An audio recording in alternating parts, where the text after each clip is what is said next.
Assalamualaikum warahmatullahi wabarakatuh.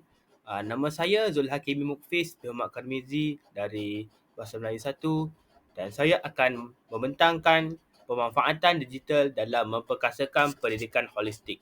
Di sini saya akan menerangkan sedikit apakah yang dimaknakan dengan holistik.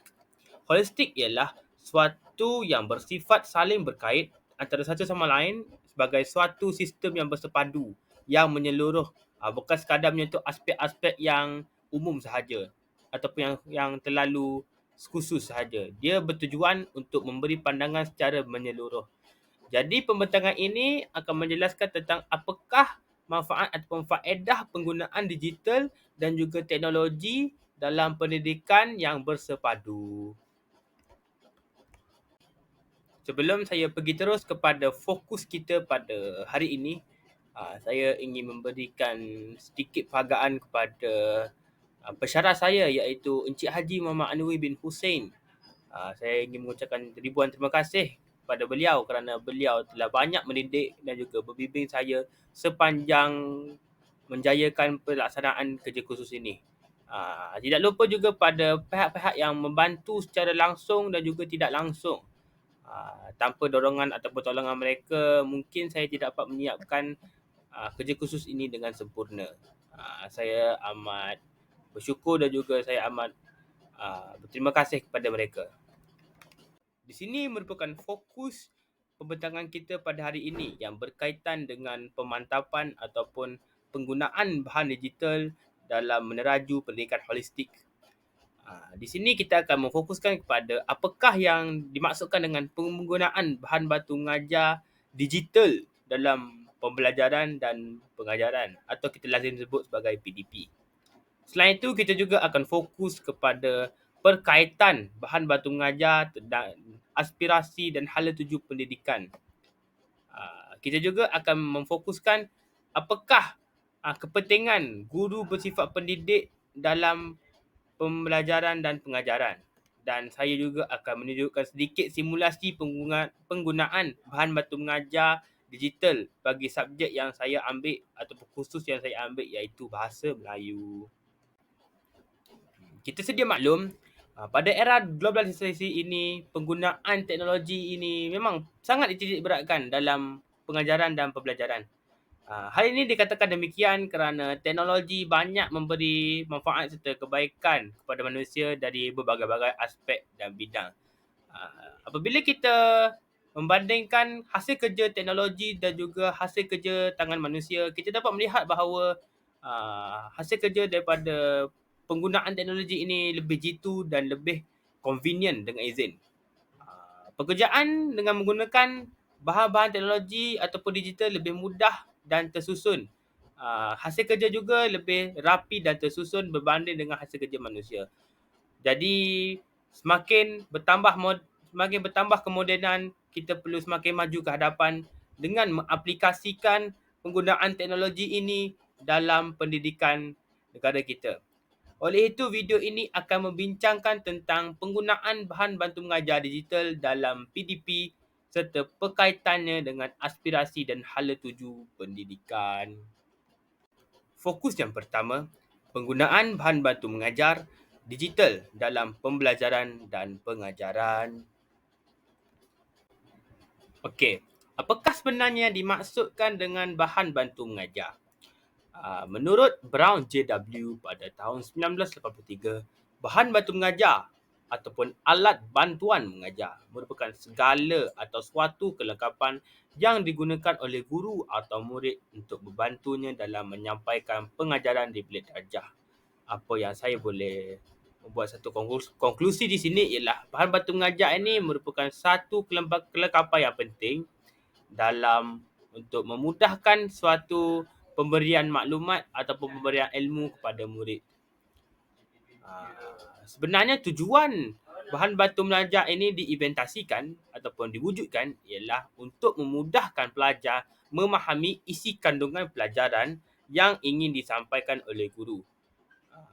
Kita sedia maklum, penggunaan seperti buku teks ataupun seperti macam-macam bahan yang sudah sedia ada sejak lama lagi merupakan satu kaedah yang sangat tidak moden dan juga sangat konvensional.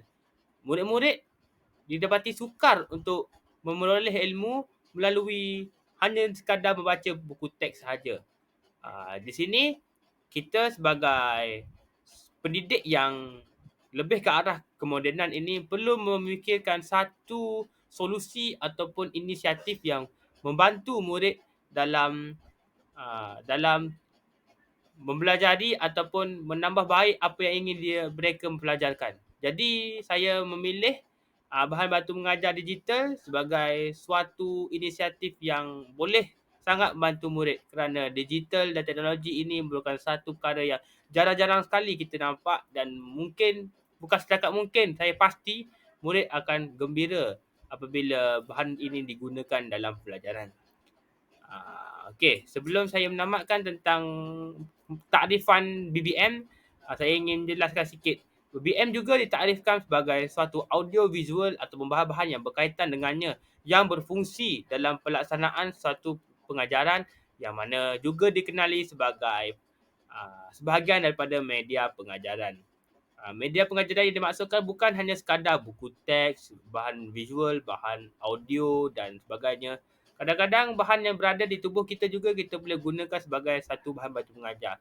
Tapi video ini lebih menekankan tentang bahan bantu mengajar dari segi teknologi ataupun digital. Di sini merupakan contoh bahan bantu mengajar digital yang boleh diaplikasikan dalam PDP. Yang telah dinormalisasikan ataupun yang diinventasi baru-baru ini, seperti slide berbentangan. Kita sudah biasa dengan penggunaan slide berbentangan dalam kelas. Tapi seperti kuis interaktif, ia merupakan satu kewujudan ataupun satu inovasi baharu yang telah dicipta oleh pencipta-pencipta yang sangat memberi kecaknaan terhadap bagaimana murid ingin memperoleh ilmu. Di sini terdapat 3 lah yang BBM digital yang boleh diaplikasikan, iaitu slide pembentangan, video pengajaran dan kuis interaktif. Ketiga-tiga ini membawa kelebihan masing-masing. Okey, yang pertama slide pembentangan. Slide pembentangan ialah maklumat yang terpapar pada skrin layar yang bertujuan untuk mengajar murid dalam bentuk yang terstruktur dan mudah difahami. Makna bentuk yang terstruktur ini ialah bentuk pengajaran yang tersusun yang terletak pada slide pembentangan, dan benda itu mudah diadaptasikan oleh murid apabila mereka ingin membacanya. Terdapat berbagai-bagai tujuan mengapakah slide pembentangan ini adalah satu inisiatif yang boleh kita gunakan sebagai bahan bantu mengajar digital.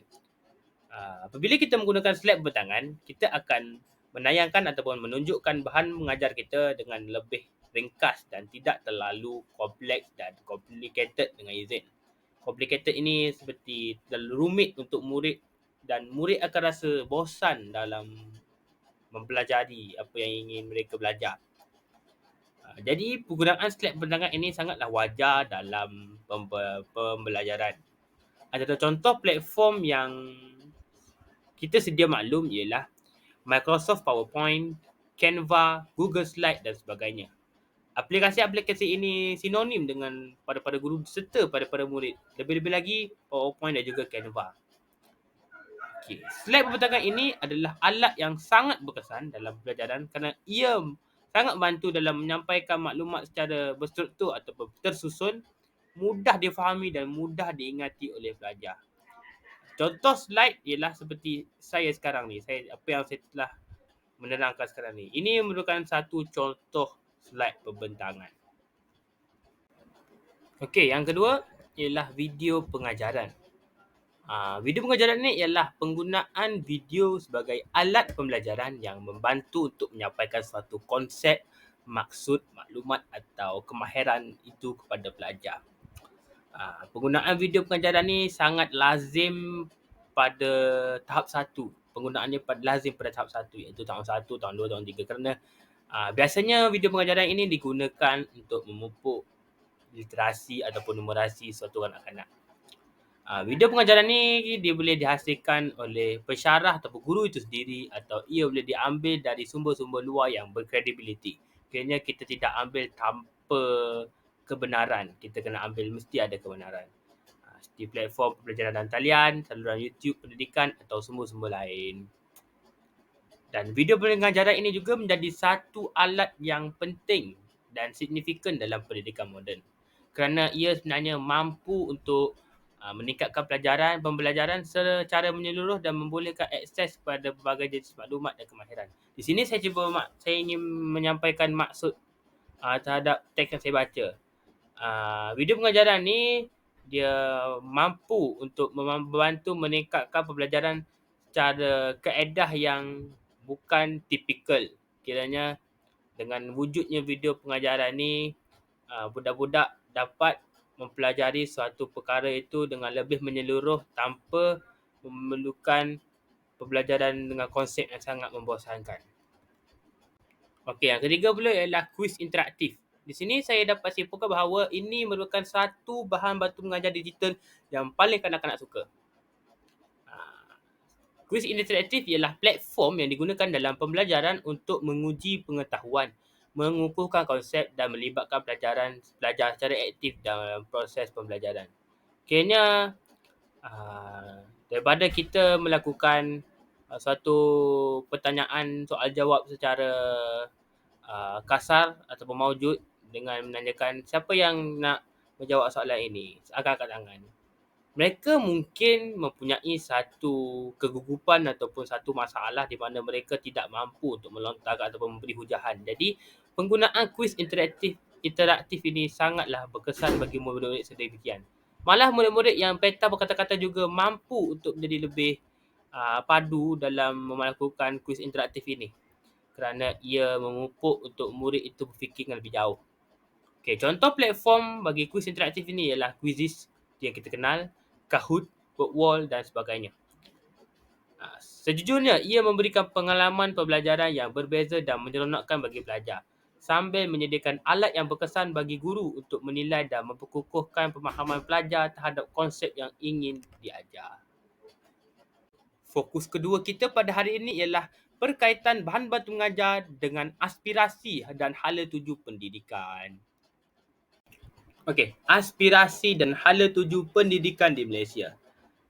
Apa yang dimaksudkan dengan aspirasi dan hala tuju pendidikan ialah standard kualiti pendidikan yang dijadikan sebagai panduan dalam mengurus operasi oleh guru dan pemimpin sekolah ke arah yang berkualiti. Senang cerita, aspirasi dan hala tuju pendidikan ni ialah satu pelan ataupun suatu rancangan dalam membentuk suatu pendidikan yang terbaik di negara kita dengan merangka apakah aktiviti ataupun apakah solusi yang perlu dilakukan oleh kerajaan dan semua pihak termasuk guru dan ibu bapa dan pelajar itu sendiri dalam menjamin kepaduan pendidikan di Malaysia.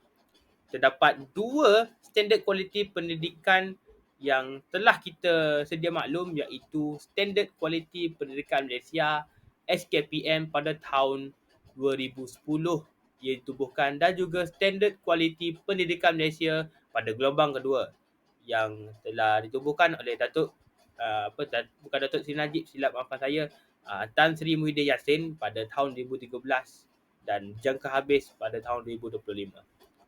Sebenarnya, penggunaan bahan bantu mengajar digital ini sangat berkait rapat dengan SKPMG 2. Mengapa? Kita perlu melihat standard-standard yang ada pada SKPMG 2 ini, iaitu standard kepimpinan, pengurusan organisasi, pengurusan kurikulum, ko-kurikulum dan hal ehwal murid, pembelajaran dan pemudahcaraan dalam kelas dan juga kemenjadian murid. Kelima-lima standard ataupun aspek dalam SKPMG 2 ini menjadi satu perkara yang memakin padu kerana penggunaan BBM digital ini mampu menaik tarafkan standard-standard ini. Antara perkaitan bahan bantu mengajar dengan aspirasi dan hala tuju pendidikan ialah ia dapat meningkatkan kualiti pengajaran dan pembelajaran.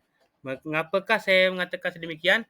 Kerana apabila kita menggunakan bahan bantu mengajar dalam pendidikan dan pengajaran, ia terjurus membawa kualiti suatu pengajaran yang ingin disampaikan dan murid mudah memahami serta konteks-konteks yang ingin disampaikan lebih terampil. Selain itu, ia juga menggalakkan pembelajaran yang berpusatkan pelajar. Pembelajaran yang berpusatkan pelajar ini dimaknakan dengan pembelajaran di mana pelajar itu sendiri merupakan suatu contoh untuk melakukan suatu aktiviti dengan secara aktif dan guru hanya melibatkan sebagai seorang penilai. Di sini apabila kita menerapkan pembelajaran yang berpusatkan pelajar, murid dapat berdikari serta murid dapat menggunakan secara baik, menggunakan pelajaran secara baik. Di samping itu, ia juga mengukuhkan pemahaman pelajar. Apabila bahan bantu mengajar ini digunakan, murid dapat mengukuhkan pemahaman mereka kerana benda-benda ataupun bahan-bahan bantu mengajar yang disediakan itu adalah sangat mudah untuk mereka fahami. Selain itu, ia juga membantu pemantauan dan penilaian. Bahan bantu mengajar yang disediakan oleh guru dapat digunakan dalam kelas dan ia membantu untuk guru menilai seorang itu dengan lebih baik. Akhir sekali, ia dapat menggalakkan penggunaan teknologi dalam pembelajaran. Dalam era digital, guru-guru perlulah maju ke hadapan kerana murid-murid zaman sekarang ini memerlukan satu pembelajaran yang efektif iaitu dengan menggunakan teknologi sebagai perantara. Fokus ketiga, pentingnya guru bersifat pendidik dalam pembelajaran dan pengajaran. Terdapat 4 ciri-ciri guru pada alaf moden ini iaitu guru mestilah menguasai subjek. Yakni, apabila guru itu menyediakan bahan bantu mengajar, guru mesti menguasai ataupun mahir dalam suatu subjek tersebut agar intipati yang ingin disampaikan itu dapat dijelaskan dengan baik. Di samping itu, guru mestilah memahami perkembangan dan menyayangi murid. Kerana murid ni lain-lain semuanya. Ada yang mampu untuk mengadaptasikan dengan baik dan ada yang kurang mampu untuk belajar dengan baik. Di samping itu, guru mestilah mengetahui tentang penggunaan teknologi terkini dan akhir sekali guru mestilah memahami psikologi pembelajaran. Guru berperanan besar di dalam bidik darjah. Guru sebagai perancang iaitu pengelola suatu rancangan ataupun program ataupun bahan bantu mengajar supaya murid dapat memahami dan mendapat suatu persekitaran pembelajaran yang menyeronokkan. Di samping itu, guru sebagai pengawal mengawasi murid-murid apabila murid itu memerlukan suatu pertolongan dan sebagainya. Guru juga boleh didirikan sebagai pemimpin dan juga pembimbing dan juga pemborong.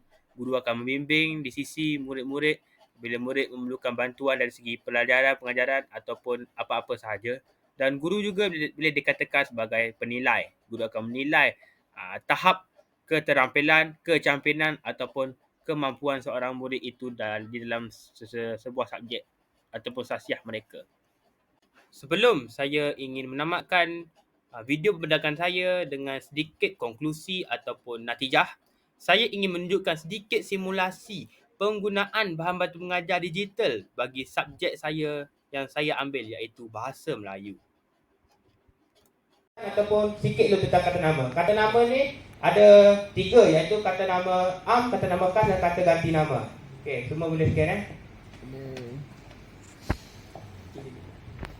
semua boleh mengesan QR code.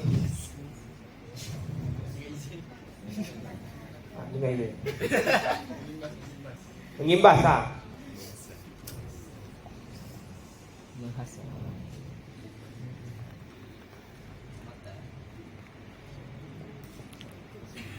Okey, sementara tunggu semua masuk dulu, saya akan mengelaborasikan sedikit tentang kata nama ni. Kata nama am ialah kata nama yang sangat umum seperti kereta apa semua, terdapat 2 kata nama abstrak dan kata nama konkret. Kata nama khas pula ialah kata nama yang mengandungi nama ataupun kata nama yang kita ingin menggunakan secara terhormat seperti nama-nama benda hidup dan benda bukan hidup. Dan kata ganti nama pula ialah gantian bagi suatu nama.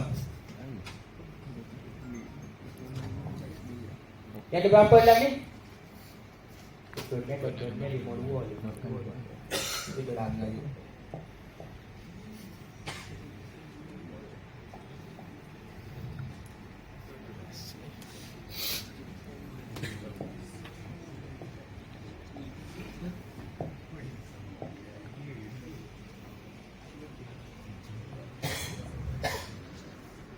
Parut nama-nama saya ni. Tak Okey. Boleh.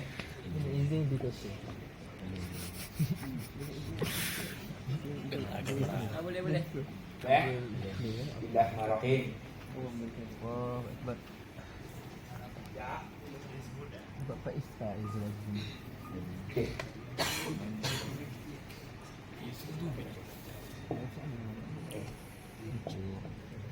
Contoh kata-kata nama jadi ketiga. Mereka Saya akan baik.